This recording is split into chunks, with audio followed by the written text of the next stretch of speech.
What is up, guys? Johnny Cooper 64 here with another YouTube video, and I haven't uploaded any Spyro content for a very long time. Unable to upload kind of any videos or any content for the past few months in my channel. You did see some unboxing videos or some other featured tents or some random other videos, but I haven't really been really active or uploading daily or constantly like I used to, you know what I mean? And I just want to say sorry for that. I was taking a bit of a break, but now I'm back. There hasn't really been any more Crash news, but there has been a lot of Spyro news, and I'm sorry I wasn't able to cover these these Spyro stuff that's been happening for the past month, the past 2 months and stuff like that. I've been I guess taking a break, but I think it's time for me to come back and make more videos for people who have subscribed to me for Spyro. So I'm gonna stop being lazy, and I'm gonna upload constantly more Spyro content if that's what you guys like. So yeah, now Comic-Con has started, and this week, and Activision had made their own panel, which featured Spyro the Dragon and Crash Bandicoot. Crash Bandicoot was only plush merchandise that they were showing off, but for Spyro, they were showing gameplay, art wise, and some new updates for the Reignited Trilogy and stuff like that. And there was other stuff that I wasn't able to cover, but I will be making other videos for that. Now let's talk about the new thing that they added, and this will basically freak a lot of people out. You are now able to change the music between the Reignited Trilogy and the original music. Dude, how cool is that, dude? I'm glad they were able to do that. You got the option to choose the remastered soundtrack and the original music, so you won't be able to see people complain saying the Reignited Trilogy music sucks, and that they'll rather hear the original, and there's some people that don't buy the game just because of that. And Toys for Bob, they did the really good thing, and they took people's feedbacks, and that's what I love about Toys for Bob. They saw how people didn't like some of the colors for the gameplay, and they changed it, and they also changed some of the designs, a few characters, and they also took the feedback that people want the original music, and that's what they did. They now you're gonna be able to switch between the Reignited music and the original music. Now here's the other thing though, is that there will be other people who will probably always pick the original over the Reignited Trilogy music. And that's a thing, it's Toys for Bob, worked a bit too hard, to remake the original music, for Reignited Trilogy. But I feel it's kind of tossed away a bit, because there will be a lot of people that would choose the original over the Reignited Trilogy.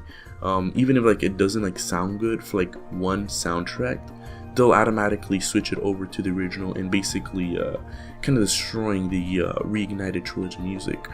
In my opinion, I will be listening to the Reignited Trilogy music first in order to experience what Toys for Bob was able to get us, and then I guess as I replay the game multiple times, I will hear the original soundtracks, to I guess kind of get a bit of nostalgia from the original games. But I will be listening to the Reignited Trilogy because I do not want to waste Toys for Bob's time they put into the music and stuff like that, because I've been listening to some of them, and it looks really good, because Stewart Copeland is actually returning to compose the Reignited Trilogy music, if you guys didn't know. So that's another big news for this video, is that he comes back.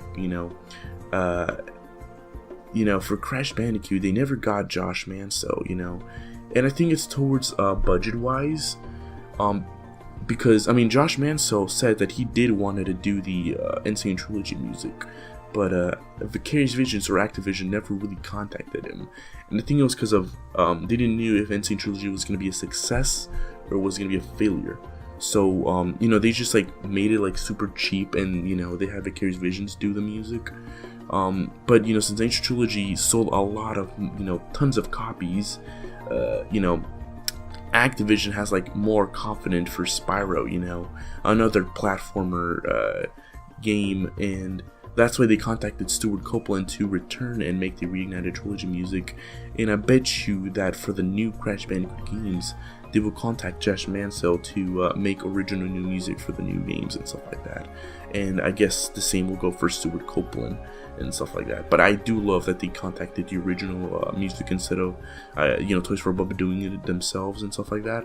And he also gave us Stewart Copeland actually gave us like a bit of a, you know, taste of the main theme song during Comic-Con, which is pretty good, and you guys should go and check that out.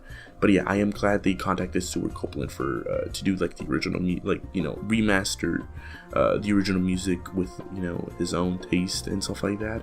And you know, I do wish they did that with Josh Mansell, you know, for Vicarious Visions. And yeah, and back to like the toggle music, you know, where you get like to change between the Reignited and Trilogy music.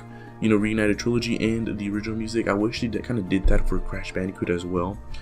You know, maybe for like the multi-platform release, they could have done that, you know, add that as like a new feature, but sadly they didn't. I guess, I don't know why they didn't do that, you know, since it's already been like 1 year. I guess they could have added that feature since we've already listened to like the Insane Trilogy soundtrack.